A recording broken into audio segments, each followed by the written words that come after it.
नमस्कार, स्वागत है आप सभी का एनएफ न्यूज पर। मैं हूं आपके साथ रोहित। भारत और पाकिस्तान के बीच अभी हाल फिलहाल में जो कुछ भी हुआ उसे दुनिया ने देखा। किस तरीके से पाकिस्तान पूरी दुनिया में प्रोपेगेंडा कसता रहा और तमाम देशों ने साथ भी दिया। तमाम देशों की दादागिरी भी दिखी, लेकिन अब बापगिरी दिखने वाली है और ट्रंप की दादागिरी के खिलाफ रूस, ईरान, चीन, भारत और अफगानिस्तान भी इसमें जोड़ लीजिए।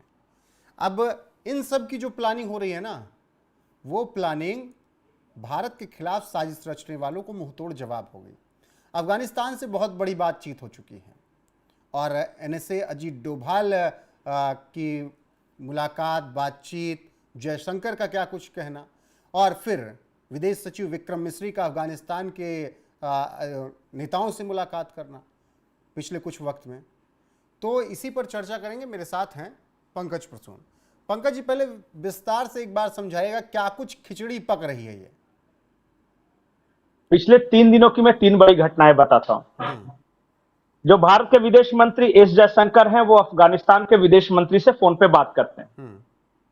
भारत के सुरक्षा सलाहकार जो अजीत डोभाल है, वो ईरान के सुरक्षा सलाहकार से बात करते हैं। अली अकबर अहमदिया उनका नाम है। उसके बाद खबर आती है कि चीन गए पाकिस्तानी प्रधानमंत्री को चाइना ने कोई खास वेलकम नहीं किया और कोई रेड कारपेट नहीं था। एक जूनियर लेवल का अधिकारी उनको रिसीव करने के लिए आया था। ये तो 3 घटनाएं पिछले 3 दिनों में हुई है। भारत का ईरान के साथ संपर्क, भारत का अफगानिस्तान के साथ संपर्क और चीन का पाकिस्तान को धुतकारना। अब मैं और एक बड़ी घटना बताता हूं। कल विदेश मंत्री एस जयशंकर से बातचीत हुई है अफगानिस्तान के विदेश मंत्री का, और एक अफगानिस्तान के पत्रकार हैं, फैजल अफगान उनका नाम है। उन्होंने सूत्रों के हवाले से दावा किया है कि भारत और अफगानिस्तान बगराम एयरबेस को लेकर बातचीत कर रहे हैं और एक स्टेज आगे और बातचीत बढ़ी है। भारत और अफगानिस्तान मिलकर बगराम एयरबेस को डेवलप करेंगे। अब बहुत लोग सोच रहे हैं ये बगराम एयरबेस क्या चीज है। अभी वही सवाल है कि इससे भारत को क्या फायदा होगा, भारत का दबदबा क्या बढ़ेगा। देखिए, सबसे पहली बात कि अफगानिस्तान का बगराम एयरबेस जो है वो पेशावर से सिर्फ 312 किलोमीटर दूर है। अफगानिस्तान में वखान कॉरिडोर बस वहीं से शुरू होता है जहां से ये खत्म होता है एयरबेस। तीसरी बात कि मध्य एशिया के जितने देश हैं, जैसे तुर्कमेनिस्तान है, तजाकिस्तान है, किर्गिस्तान है, जितना पुराने यूएसएसआर के देश हैं, वो सब डायरेक्टली कनेक्टेड हैं। चौथी बात कि ये अफगानिस्तान का सबसे बड़ा एयरबेस था और जब अमेरिका की सेना थी ना अफगानिस्तान में, तो ये नाटो का कमांड सेंटर हुआ करता था।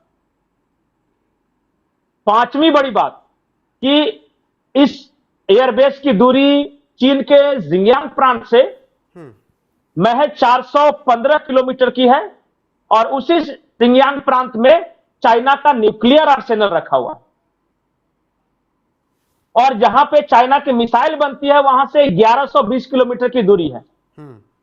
मतलब ये एक ऐसा सेंटर है जहां से हम ईरान, पूरा मध्य एशिया के देश, रशिया, चाइना सबसे सीधे कांटेक्ट में आ जाएंगे। और अगर हमारे यहां के लोगों को पाकिस्तान में इंटरेस्ट है तो वो एक बात समझ ले कि पेशावर तो गया, जहां पाकिस्तानी सेना का हेडक्वार्टर है और उनका जो एयरबेस है वो बस 300 किलोमीटर है। अगर गाड़ी से भी ड्राइव कीजिएगा तो 5, 5.5, 6 घंटे लगते हैं मात्र। अब ये तो खबर थी कि भारत के साथ डेवलप करने पर बातचीत कर रही है। अब खबर का दूसरा हिस्सा ले लीजिए। कतर में थे राष्ट्रपति डोनाल्ड ट्रंप कुछ दिनों पहले, और आपको पता हो कि एक अल उदैद एक एयरबेस है वहां पे कतर में, जहां उन्होंने अमेरिकी सैनिकों को संबोधित किया। ठीक है, ट्रंप ने वहां अपने संबोधन में क्या कहा अमेरिकी सैनिकों से, आपको पता है जी? ट्रंप ने कहा कि बगराम एयरबेस पे हम दोबारा कब्जा करेंगे 2021 में। बाइडेन ने जो छोड़ा है वो गलती थी, ब्लंडर था, और हम किसी भी तरह से, चाहे हमें कुछ भी करना पड़े, बगराम एयरबेस पे अमेरिकी सेना होनी चाहिए, ये डोनाल्ड ट्रंप ने कहा है 2 दिन पहले। अब और मैं बता रहा हूं, डोनाल्ड ट्रंप ने सिर्फ इतना ही नहीं कहा। 3 मई 2025 डोनाल्ड ट्रंप ने खुलासा किया है कि बगराम एयरबेस पर चीन का कब्जा हो गया है। उन्होंने जो शब्द इस्तेमाल किए, it's 1 hour away where China makes its nuclear weapons. 15 April 2025 Afghanistan का एक खाम प्रेस है, उसका दावा क्या है आप सुनिए। अफगानिस्तान का खाम प्रेस कहता है कि यूएस विमान संख्या C-17, जो कि एक जासूसी विमान है, टोही विमान है, वो 14 अप्रैल की मध्य रात्रि को कतर के अल उदैद एयरबेस से उड़ता है और पाकिस्तान के रास्ते अफगानिस्तान में प्रवेश करता है। और उस फ्लाइट में जो C-17 था, उसमें कौन सवार था पता है? कौन? Michael Ellis. ये CIA के डेप्यूटी चीफ है। खाम प्रेस यह भी दावा करता है कि उस लाइट के जो फ्लाइट है, जासूसी विमान है, उसके ट्रांसपोंडर्स और लाइट्स अफगानिस्तान के एयरबेस में एंटर करते ही ऑफ कर दी गई थी, और फिर जब वो बगराम एयरबेस के आसपास टोह लेके वापस आया तो पाकिस्तान में घुसते ही फिर से ऑन कर दी गई, वो वापस चला गया। ये खाम प्रेस का दावा है 15 अप्रैल 2025 का। ठीक है पंकज जी, लेकिन देखिए जी। बगराम एयरबेस अगर आप देखेंगे जिस तरीके से काबुल के पास है, लेकिन ऊपर से काबुल से उत्तर में, ऊपर से तुर्कमेनिस्तान भी है। बिल्कुल बिल्कुल। तुर्कमेनिस्तान कहां पे होगा फिर? उससे खतरा है? नहीं, भारत का क्या, भारत का मकसद यह है कि हमें मध्य एशिया में डायरेक्ट एक रोड रूट चाहिए, या फिर जहां से हम अपना व्यापार नजदीक से कर सके। देखिए, रशिया से आज कोई भी सामान मंगाने में हमें एवरेज 40 दिन लगते हैं। और 2 प्रोजेक्ट चल रहा है भारत का, एक है चाबहार के रास्ते, उत्तर दक्षिण जो ये सड़क मार्ग है वो, और दूसरा अगर बगराम वाला। भारत कोशिश कर रहा है कि हम रशिया और मध्य एशिया के साथ जितना ज्यादा कनेक्टेड हो सकेंगे, उतना हमारा व्यापार बढ़ेगा, और इस बात के लिए चीन भी राजी है। अब इस कहानी के दूसरे हिस्से में मैं आता हूं, ईरान जो की प्लेयर है इसमें।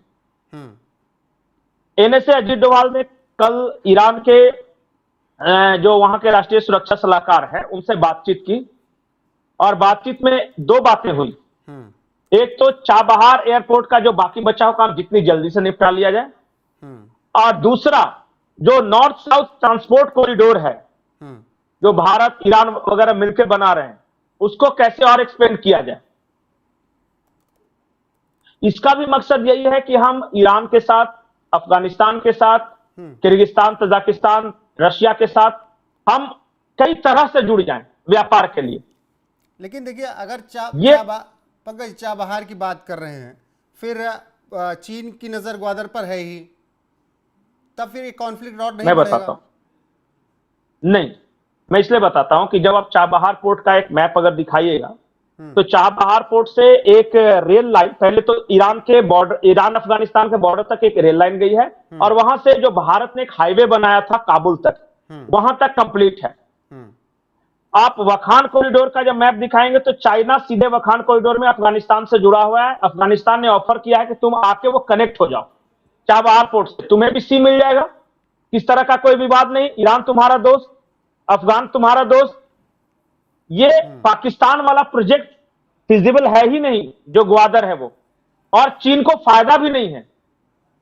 तो अगर ये लाइन क्लियर हुई, अगर जिस तरीके से आप कह रहे हैं, अगर ये लाइन क्लियर हुई तो चाइना, अफगानिस्तान, ईरान, मुंबई तक कनेक्टिविटी बिल्कुल। और नहीं, मुंबई से कनेक्टिविटी तो भाई सी पोर्ट होगी। पहले क्या होगा कि काबुल से सीधे आ जाएगा चाबहार, और चाबहार से वाया सी कांडला और मुंबई, 2 पोर्ट हैं, वहां पे सीधे कनेक्टेड हो जाएंगे। से होते हुए जरांग, जरांग से ईरान, ईरान से होते हुए, ईरान से होते हुए चाबहार, चाबहार से समंदर मार्ग से सीधे हम आ जाएंगे। 2 रास्ते वहां से हो जाएंगे, फिर कांडला, और फिर ये मुंबई भी सीधे कनेक्टिविटी। बिल्कुल बिल्कुल, ये कनेक्ट हो जाएगा। और अगर चीन हमारे साथ आता है, हाथ मिलाता है इस व्यापार के लिए, तो पाकिस्तान की कुल जितनी जीडीपी है उतना तो चाइना और भारत मिलकर व्यापार करेंगे इस रास्ते से।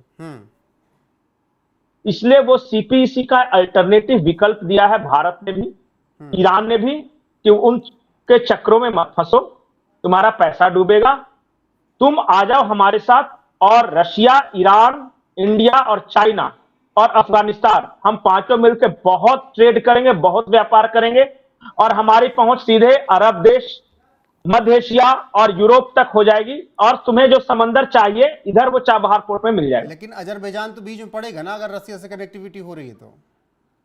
अजरबैजान को व्यापार में कोई परेशानी नहीं है। देखिए अजरबैजान के साथ क्या दिक्कत है कि अजरबैजान का वो ऑस्ट्रिया के साथ झगड़ा था और टर्की के साथ वो साथ में खड़ा था मुस्लिम मुस्लिम के नाम से। देखिए व्यापार हर चीज का सॉल्यूशन है। क्या ईरान अफगानिस्तान मुस्लिम राष्ट्र नहीं है? हमारा जो मकसद है वो किसी के खिलाफ, मैं तो बार बार बोलता हूं, मल्टी डायमेंशनल मल्टीपोलर वर्ल्ड पे हम काम कर रहे हैं। हमें जहां जिसके साथ फायदा है वो करना चाहिए। और देखिए ईरान पे तमाम तरह के सैंक्शन लगा रखे हैं अमेरिका ने, लेकिन फिर भी भारत व्यापार कर रहा है ना। अजीत डोवाल ने बात किया ना चाबहार पोर्ट को लेकर। अफगानिस्तान पर अमेरिकी राष्ट्रपति ने क्या कुछ नहीं कहा, लेकिन हम अफगानिस्तान से कांटेक्ट रखे हुए हैं ना। रशिया पे तमाम तरह के सैंक्शंस लगाए रखे हुए ना। चाइना के साथ मैं एक शब्द बोलता हूं जो कि किसी चाइनीज डिप्लोमेट ने बोली है 2 दिन पहले। उन्होंने कहा है कि पाकिस्तान हमारे लिए एक बर्डन है, एक लोन की तरह है, लेकिन भारत हमारे लिए पॉसिबिलिटीज है। अगर हम चाइना, जो कह रहे थे वो डिप्लोमेट, कि चाइना अगर पाकिस्तान को छोड़कर इंडिया के साथ वेल कनेक्टेड हो जाए तो इस खित्ते पर और पूरे दुनिया के जियोपॉलिटिक्स पे समझिए कि रशिया, चाइना, इंडिया, ईरान वगैरह का एक तरह से दबदबा हो जाएगा। और पाकिस्तान अमेरिका की तरफ बड़ी तेजी से जा रहा है, याद रखिए। अभी डोनाल्ड ट्रंप ने उसे जो आईएमएफ का लोन दिया है, या डोनाल्ड ट्रंप का बेटा जो कर रहा है, इससे चाइना खुश नहीं है। पाकिस्तान को अमेरिका ने एक डिमांड रखी है कि तुम्हें जितना कर्जा चाहिए तुम कर्जखोर हो लो, लेकिन कल को अगर ईरान के साथ युद्ध हो जाए या चाइना के साथ हमारा रिश्ता बिगड़े तो तुम अपना जगह हमें देना हमारे सैनिकों के लिए। और सुना है कि नॉर्थ में किसी जगह पे राजी भी हुए हैं, शायद वखान कॉरिडोर के पास ही वो है, उस जगह का नाम मुझे नहीं याद हो रहा है, लेकिन पाकिस्तान अमेरिकी बेस के लिए देने के लिए तैयार है। इससे चीन बहुत खफा है। और इसलिए जब आज शहबाज शरीफ गए हैं चाइना में तो पता चला कि उनका कोई वेलकम नहीं किया गया। ये बदल रही है, जियोपॉलिटिक्स बदल रही है, और देखिए बहुत तेजी से बदल रही है। अमेरिका वापस पाकिस्तान को अपनी गोद में बिठा रहा है, और चीन और रशिया और ईरान वापस भारत के साथ आ रहे हैं। आपकी आवाज कह रहा हूं कि अफगानिस्तान तो हाथ से निकल ही गया है अमेरिका के। अब अमेरिका को लग ईरान भी निकल गया है। भारत के आसपास कहीं एक देश पर दबदबा होना चाहिए उनका ना। अफगानिस्तान हाथ से निकला, इसीलिए पाकिस्तान को प्यार कर रहे हैं ना बहुत। बिल्कुल, ईरान उनके हाथ से निकल गया है, अफगानिस्तान निकल गया है। इस खित्ते का भारत के साथ जो उनका रवैया है, अभी कुछ महीनों पहले तक दोस्ती की बातें हो रही थी, लेकिन पाकिस्तान के साथ जो हमारा विवाद हुआ उसके बाद जो रवैया रहा है उससे भारत भी खुश नहीं है। चाइना में टैरिफ वार देखिए कितना % लगा दिया था, कैसे कैसे करके समझौता हुआ। रशिया के साथ उनका रिलेशन, ये पूरा देखिए डोनाल्ड ट्रंप सिर्फ अपना फायदा देख रहे हैं, और उनके टारगेट में पहले अभी ईरान है। आज ही ईरान के राष्ट्रपति ने धमकी दी है, आपने देखा होगा उनका बयान। जी बिल्कुल जी। तो जो कुछ भी हो रहा है भारत के फायदेमंद के लिए ही है।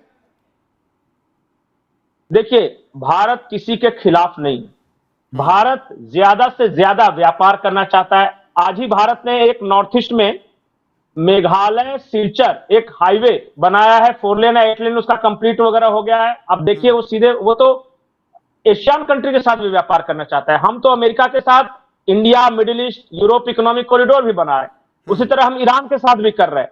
हमसे करो ना, हमारे साथ जितना बिजनेस जितने देश करना चाहते हैं कर लो, वी आर रेडी। लेकिन अगर तुम ये दबाने की कोशिश करोगे पर ताकत के दम पे कि भारत तुम्हारे लाइन को टो करेगा, तो अब वो जमाना गया।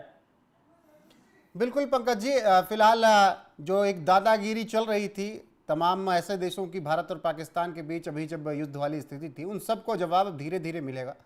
बाकी क्या कुछ हो रहा है, भारत किस तरीके से डिप्लोमेसी अपनी पूरी दुनिया के सामने डिप्लोमेसी में बढ़त हासिल कर रहा है, वो आप समझ गए होंगे इस चर्चा के बाद। बाकी पंकज जी की बातें सुनने के बाद आपकी राय क्या है, कमेंट में जरूर बताइएगा। पंकज जी, आपका बहुत बहुत शुक्रिया, बने रहेगा हमारे साथ। नमस्कार।